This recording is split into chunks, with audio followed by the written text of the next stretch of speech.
Goeiemôre almal, dit is Woensdagoggend, vandag is dit die 8ste Julie, dit is die jaar 2026. Lieflike dag deur Abba geskenk aan ieder en elkeen van ons. My naam is Sonja Gerber. Vanoggend wil ek so 'n bietjie gesels rondom die verligting van ons verstand.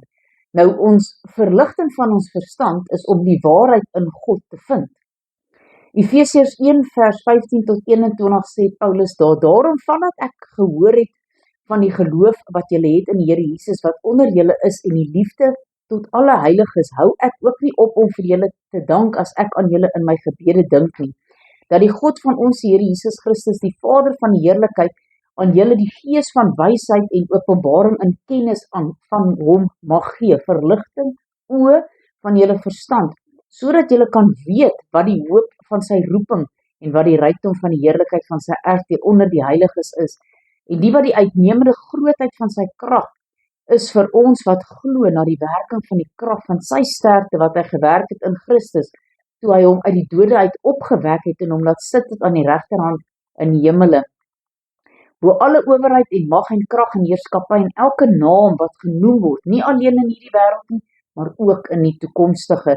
En dan 2 Korintiërs 4 hiervan in verse 3 tot 6 lees ons, maar as ons evangelie dan nog bedek is dit bedek vir die wat verlore gaan. So, die mense wat nie die evangelie wil aanvaar nie, die waarheid word vir hulle bedek, hulle kom nie tot die waarheid nie, naamlik die ongelowiges in wie die God van hierdie wêreld die sinne verblind het, sodat die verligting van die evangelie van die heerlikheid van Christus, wat die beeld van God is, op hulle nie sou skyn nie, want ons verkondig nie onsself nie, maar Christus Jesus as Here, en onsself as julle diensknegte om Jesus wil, want God wat gesê het dat daar uit duisternis lig moet skyn, dit is hy wat in ons harte geskyn het om die verligting te bring van die kennis van die heerlikheid van God, wat in die aangesig van Jesus Christus is.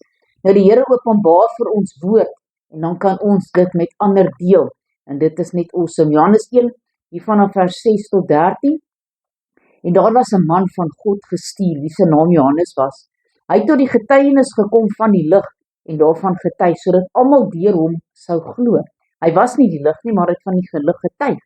Die waaragtige lig wat elke mens verlig was aan die kom in die wêreld. Hy was in die wêreld en die wêreld het deur hom ontstaan en die wêreld het hom nie geken nie. Hy het na sy eiendom toe gekom en sy eie mense het hom nie aangeneem nie, maar almal wat hom aangeneem het, aan hulle het hy die mag gegee om kinders van God te word, aan hulle wat in sy naam glo. Is jy kind van God? Glo jy in die naam van die Here Jesus? Wat nie uit bloed of uit die wil van die vlees of uit die wil van 'n man nie, maar uit God gebore is. En die Here sê ook in Esegiel 36 vers 26, hy sê, ek sal vir julle 'n nuwe hart gee en 'n nuwe gees in julle binneste. Ek sal die hart van klip uit julle vlees wegneem en julle 'n hart van vlees gee. Nou die hart van klip is wederstrewigheid. Ons hoor die waarheid, maar ons wil dit nie aanvaar nie.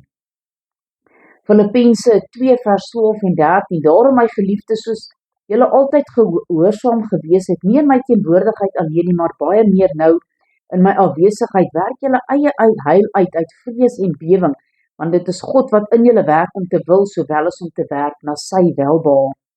Dat die hart, die verstand en die wil van die mens met baie kettinge gebind word, spreek duidelik uit die opdrag wat God aan Paulus gee, wanneer hy tot die evangeliebediening geroep is, na die Jode en die heidene gestuur word, om hulle oë te open, dat hulle van die duisternis tot die lig kan bekeer, en van die mag van Satan tot God. Dit gaan dus in die verlossing om die verstand, die hart en die wil van die mens, wat verlos moet word. Kom ons bid saam. Almagtige God en Hemelse Vader, Here, baie dankie vir u woord. Here, wat so kragtig met ons spreek, Here, sodat ons verligte oë en 'n verligte hart sal hê en verligte verstand kan hê, sodat ons kan weet, wat is dit wat u vir ons wil sê vandag in u woord. Here, dat dit vir ons geopenbaar sal word. Here, of dit nou is wat u in ons hart spreek, of iemand anderste wat dit vir ons deurgee, en dit is net so asof 'n lig aangaan, en ons sê, wow, ons het nie geweet wat dit beteken nie, maar nou weet ons, want u het dit vir ons gegee. Here, wees met ieder en elkeen vandag, seën hulle in hierdie dag. Dis my gebed in Jesus naam, halleluja, amen, amen.